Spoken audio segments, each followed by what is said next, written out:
High বন্ধুরা, আজকে মল্লিকা কিচেনে এই যে মোচার একটা সুন্দর রেসিপি বানাচ্ছি। আপনারা কিন্তু শুরু থেকে শেষ পর্যন্ত আমার সঙ্গে থাকবেন। মোচাটাকে ছোট করে কেটে নিয়েছি, তারপরে ধুয়ে হলুদ জলে একটু ভাপিয়ে নিয়েছি। এবার নামিয়ে নিচ্ছি। মোচার রেসিপি বানানোর জন্য কড়াতে আমি 2 চামচ তেল দিয়ে দিয়েছি। এবার কালো জিরে আর 2টো শুকনো লঙ্কা ফোড়নে দিয়ে দিলাম, আর দিয়ে দিচ্ছি একটা পেঁয়াজ।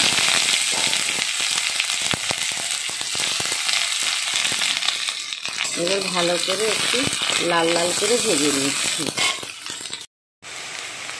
পেঁয়াজটা কিন্তু লাল লাল করে ভাজা হয়ে গেছে। এবার ছোট ছোট টুকরো করে একটা আলু কেটে রেখেছিলাম, আলুটা দিয়ে দিলাম।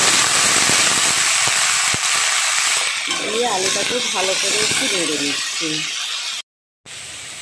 আলুটা লাল লাল করে ভাজা হয়ে গেছে। এবার সেদ্ধ করে মোচাটা দিয়ে দিলাম, দিয়ে এবার আলুর সঙ্গে ভালো করে নেড়ে দিচ্ছি। মোচাটা ভালো করে নাড়া হয়ে গেছে। এবার আমি একটু হলুদের গুঁড়ো দিয়ে দিলাম, আর আন্দাজ মতো লবণ দিয়ে দিলাম,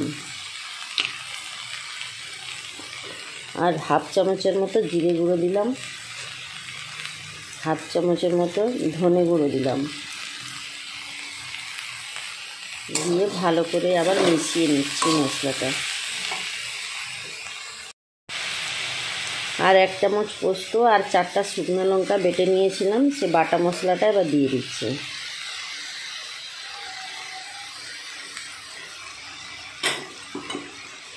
দিয়ে ভালো করে এবার মশলাটা মিশিয়ে নিচ্ছি।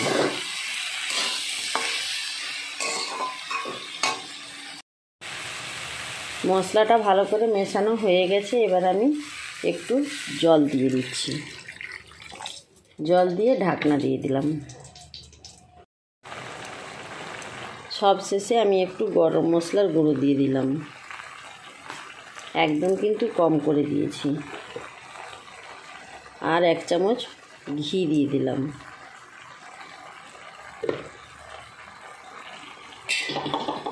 দিয়ে এবার ভালো করে একটু নাড়াচাড়া করে নিচ্ছি।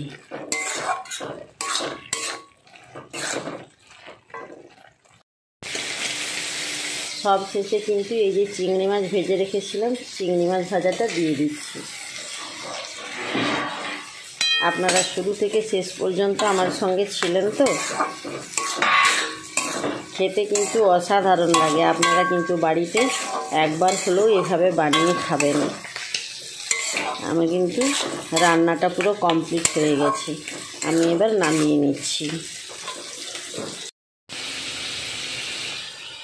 এই যে মোচা চিংড়ি হয়ে গেছে, একদম রেডি। আমি কিন্তু এবার পরিবেশন করব। আপনাদের যদি ভিডিওটি ভালো লেগে থাকে অবশ্যই লাইক করবেন, শেয়ার করবেন, সাবস্ক্রাইব করবেন, পাশে থাকা বেল আইকনটি প্রেস করবেন। আজকের মতো তাহলে টাটা।